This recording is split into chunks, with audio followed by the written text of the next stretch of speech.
Salut tout le monde, dans cette vidéo les gars je vais vous dire comment moi personnellement je fais pour trouver des motocross ou des motos en général ou des quads beaucoup moins chers que leur prix.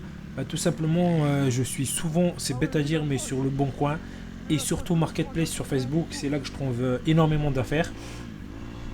Ça c'est la première étape. Deuxième c'est de mettre des alertes. Vraiment c'est moi je mets une alerte par rapport au prix. Toutes les motos qui sortent avec par exemple le mot YZ, KX, CRF, 250, 125, 85, 450, tous les mots-clés là, ça m'affiche tout de suite. Donc j'ai des alertes instantanément sur mon téléphone de toutes les nouvelles motos qui sortent. Je mets des paliers à 2000, 3000, 4000 euros. Et après je regarde leur cote. Et si par exemple je dis qu'il y a une moto qui vaut 3000 euros qui est sortie à 2004, eh ben, je sais que c'est une très bonne affaire et je vais aller la chercher tout de suite. Genre soit le soir même, soit le lendemain, soit le lendemain soir, gros maximum. Il faut toujours avoir du cash chez soi à la maison pour ce genre de choses parce que généralement les meilleures affaires elles partent super vite et le temps d'y aller retirer à la banque, etc. Des fois c'est le week-end, des fois c'est le dimanche que l'affaire arrive. Et ben, vous le loupez parce que les mecs comme moi qui cherchent les bonnes affaires, bah, ils vont l'acheter tout de suite. Moi j'ai déjà quitté le boulot à 17h, aller chercher tout de suite une moto à 1 heure et quelques de chez moi, parce que je sais que c'est une très très bonne affaire et que je vais gagner le jour où je la revendrai minimum 700-800 euros dessus. Donc je me dis je vais rouler avec le temps qu'il me faut et je vais profiter de la moto et le jour où j'en aurai marre, je vais gagner de l'argent dessus. Donc je fais aucune hésitation et j'y vais. Après les gars, il faut connaître aussi les motos, forcément pour pas acheter de la merde. Et ce que je fais aussi souvent pour avoir des bonnes affaires, c'est que des fois j'achète des motos avec des petits problèmes. Et ça, généralement, il y a beaucoup de gens qui ne les veulent pas. Et du coup, moi, je les négocie fort.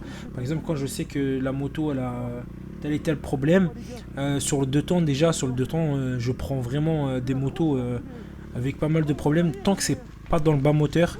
Quand c'est dans le bas moteur, moi, je n'ouvre pas le bas moteur. Le haut moteur, je sais faire. Piston, segment, tout ça.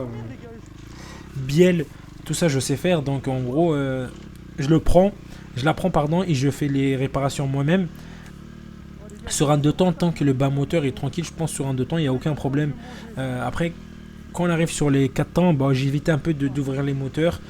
Parce qu'il faut toujours une calée, la distri, etc. C'est un peu plus compliqué, on va dire, réglage soupape et tout. Même si en soi, c'est pas extrêmement difficile, mais moi, je m'embête pas à faire ça. Je trouve que ça vaut pas le coup parce que des fois, j'arrive à faire des coups, des motos qui marchent nickel et que j'arrive à vendre toujours 500-600 euros plus cher de ce que je les ai achetés.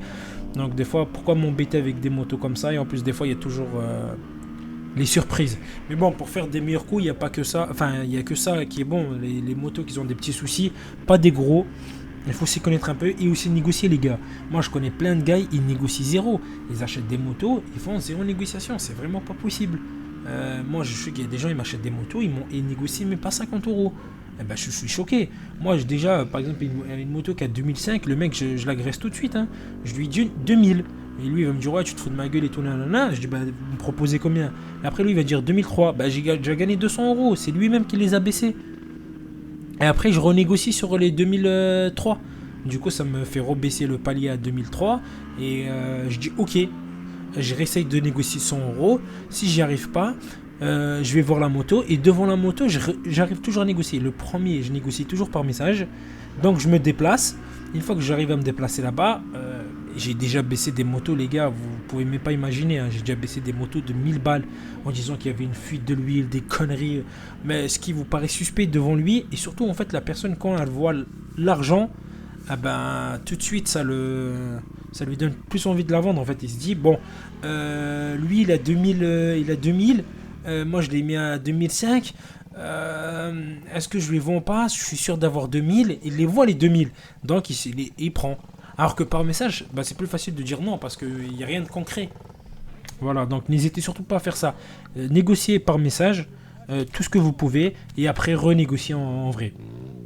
Voilà, ça c'est les petites astuces. Dites-moi les gars si ça vous intéresse ce genre de vidéo que je vous parle un peu parce que moi vous avez vu dans la chaîne j'achète énormément de motos, j'en revends aussi, c'est pour profiter, hein, c'est pas pour faire un business, mais je gagne quand même de l'argent dessus, donc je me fais plaisir à acheter des belles motos et à en profiter, à les vendre et à rouler tout à fait gratuitement en fait.